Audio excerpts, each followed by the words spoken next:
রাতের অন্ধকারে যখন পুরো জঙ্গল নিঃশব্দ, তখন হঠাৎ শোনা যায় গাছ ভেঙে মাটিতে পড়া শব্দ। কেউ যেন কেটে মাটিতে ফেলছে একের পর এক গাছ। থেমে যাচ্ছে নদীর স্রোত, জল বাড়ছে, ভূমি ডুবে যাচ্ছে। এটা কোনো প্রাকৃতিক দুর্যোগ নয়, এটা প্রকৃতির এক নীরব ধ্বংসকারী প্রাণী বিভারের কাজ। শুধুমাত্র একটি বিভার নিজের দাঁত দিয়ে একদিনে প্রায় 5 থেকে 15টি পর্যন্ত গাছ কেটে ফেলতে পারে। আজ আমরা জানবো কেন বিভার এই ধ্বংসযজ্ঞ চালায়, অসংখ্য গাছ কেটে তারা কি করে এবং কেন তাদের বলা হয় প্রকৃতির ইঞ্জিনিয়ার।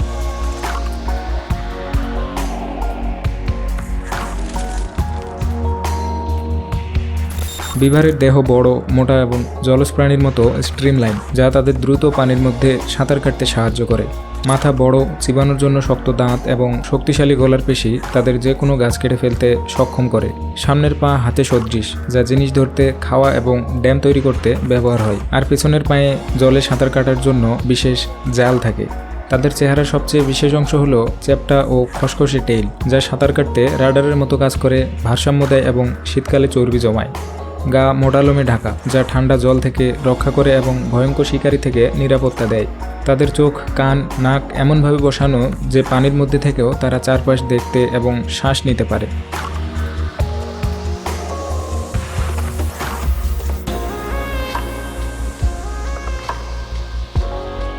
বিভারের 2টি জীবিত প্রজাতি রয়েছে। নর্থ আমেরিকান বিভার প্রধানত যুক্তরাষ্ট্র, কানাডা এবং উত্তর মেক্সিকোতে পাওয়া যায়। ইউরেশিয়ান বিভার ইউরোপ ও পশ্চিম মধ্য এশিয়ার নদী ও হ্রদাঞ্চলে দেখা যায়। এই 2 প্রজাতির দেহের আকার, লেজ, খোলস এবং রঙে ভিন্নতা রয়েছে। উদাহরণস্বরূপ, ইউরেশিয়ান বিভারের লেজ সরু এবং ত্বকের রং হালকা, আর নর্থ আমেরিকান বিভারের লেজ কিছুটা বড় এবং চওড়া।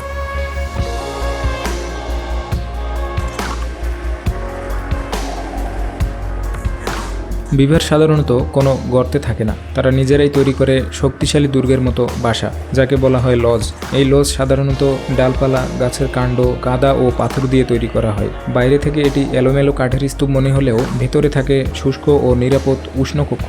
প্রবেশপথ থাকে পানির নিচে, যাতে শিকারী প্রাণীরা সহজে ঢুকতে না পারে।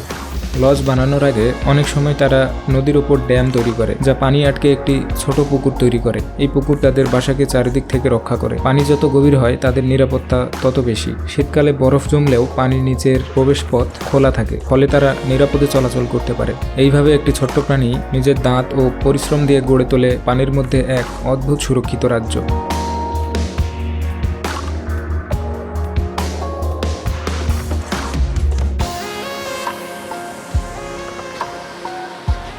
বিভার সাধারণত একগামী, অর্থাৎ একটি জোড়া সারা জীবন একসাথে থাকে। প্রজনন মৌসুম সাধারণত শীতের শেষে জানুয়ারি থেকে মার্চের মধ্যে হয়ে থাকে। অঞ্চলভেদে ভিন্ন হতে পারে। মিলনের পর স্ত্রী বিভারের গর্ভধারণকাল প্রায় 100 থেকে 110 দিন। একবারে সাধারণত 1 থেকে 4টি বাচ্চা জন্মায়, আবার কখনো কখনো 6টিও হতে পারে। বাচ্চারা জন্মের সময়ই লোমযুক্ত থাকে এবং তাদের চোখ খোলা থাকে, অর্থাৎ তারা তুলনামূলকভাবে উন্নত অবস্থায় জন্মায়। জন্মের পর প্রথম কয়েক সপ্তাহ তারা লজের ভিতরে নিরাপদে থাকে। মা তাদের দুধ পান করায় প্রায় 2 থেকে 3 মাস পর্যন্ত। তবে মজার বিষয় হলো, বাচ্চারা শুধু বাবা মা নয়, বড় ভাই বোনদের কাছ থেকেও সুরক্ষা ও যত্ন পায়। বিভারের পরিবার ব্যবস্থা খুবই শক্তিশালী। আগের বছরের সন্তানরা নতুন বাচ্চাদের দেখাশোনা করে। সাধারণত বাচ্চারা 1 থেকে 2 বছর পরিবারে থাকে, তারপর নিজের এলাকা খুঁজতে বের হয়।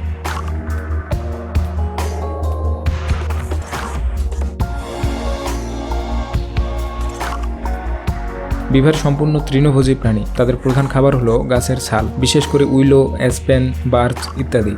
অনেকেই ভাবে তারা গাছের কাঠ খায়, কিন্তু আসলে তারা কাঠ নয়, গাছের ভেতরের নরম স্তর অর্থাৎ ক্যাম্বিয়াম অংশ খায়। গ্রীষ্মকালে তারা তাজা সবুজ উদ্ভিদ ও জলজ গাছপালা বেশি খায়, আর শীতকালের জন্য আগেই পানির নিচ থেকে গাছপালা জমা করে রাখে। বরফ জমে গেলেও তারা পানির নিচ দিয়ে সাঁতারে সেই জমা করা খাবার সংগ্রহ করতে পারে। তাদের শক্ত ধারালো দাঁত শুধু গাছ কাটার জন্য নয়, খাবার সংগ্রহের জন্যও প্রধান অস্ত্র।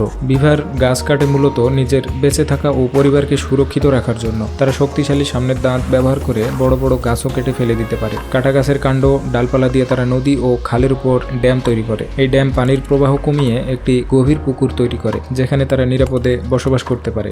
পানির মাঝখানে তারা কাঠ, ডাল, কাদা দিয়ে লজ বা বাসা বানায়, যার প্রবেশ পথ পানির নিচে থাকে। এতে নেকড়ে, ভালুক ও অন্যান্য শিকারী সহজে ভেতরে ঢুকতে পারে না। গাছ কাটা তাদের খাদ্য সংগ্রহের সঙ্গেও জড়িত।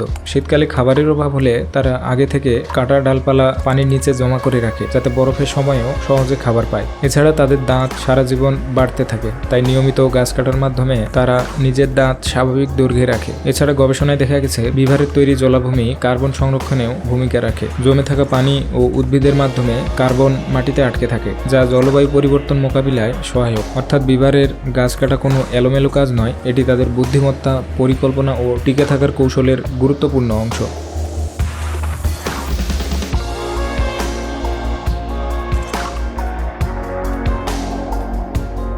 বিভার বিশ্বের দ্বিতীয় বৃহত্তম ইঁদুর জাতীয় প্রাণী। পূর্ণবয়স্ক বিভারের দেহের দৈর্ঘ্য সাধারণত প্রায় 74 থেকে 90 সেন্টিমিটার পর্যন্ত হয়, আর লেজের দৈর্ঘ্য প্রায় 20 থেকে 30 সেন্টিমিটার। এদের ওজন হয়ে থাকে সাধারণত 16 থেকে 30 কেজির মধ্যে, তবে কিছু ক্ষেত্রে আরও বেশি হতে পারে। শরীর মোটা ও ভারী গঠনের, ঘন ও জলরোধী বাদামি লোমে আবৃত থাকে, যা ঠান্ডা পানিতে দীর্ঘ সময় থাকার জন্য উপযোগী।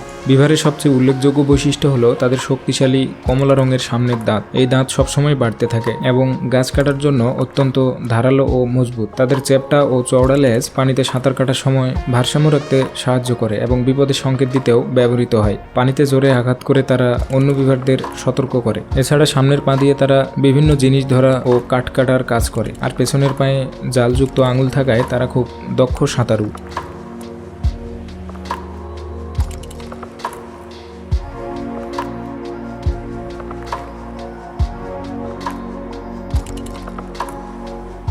বিভারদের মানবজাতি দীর্ঘকাল ধরে শিকার করেছে। তাদের মাংস, পশম এবং কাস্টোডিয়ামের জন্য তারা বিশেষভাবে মূল্যবান ছিল। পাথর বা কাঠের জালের পাশাপাশি প্রাচীন মানুষ বাঁধি, ধাঁধা, তীর ও তলোয়ার ব্যবহার করত বিভার ধরার জন্য। কাস্টোডিয়াম বিভারের বিশেষ গ্রন্থি থেকে নির্গত গন্ধযুক্ত তরল, যা ঔষধ, পারফিউম ও খাদ্য রসায়নে ব্যবহৃত হতো। মধ্যযুগে ভুল ধারণা ছিল যে কাস্টোডিয়াম উৎপন্ন হয় বিভারের অন্ডকোষ থেকে। এমনকি কিছু গল্পে বলা হতো বিভার নিজের অন্ডকোষ কেটে নিজেকেই বাঁচায়। বিভারের পশম ইউরোপে বিশেষ করে টুপি ও হ্যাট তৈরিতে ব্যবহৃত হতো। এই ফার ট্রেড উত্তর আমেরিকার অভ্যন্তরীণ অন্বেষণ এবং ইউরোপীয়দের সঙ্গে স্থানীয় উপজাতিদের বাণিজ্যকে ত্বরান্বিত করেছিল। ফার ট্রেড প্রায়শই বিভারের প্রজাতি বিপর্যয়ের কারণ হয়েছিল, কারণ শত শত হাজার প্রাণী একসাথে শিকার করা হতো। পরবর্তীতে 19 শতকের শিকার নিয়ন্ত্রণ ও সংরক্ষণ নীতি প্রবর্তনের ফলে বিভারের জনসংখ্যা ধীরে ধীরে পুনরুদ্ধার করা সম্ভব হয়।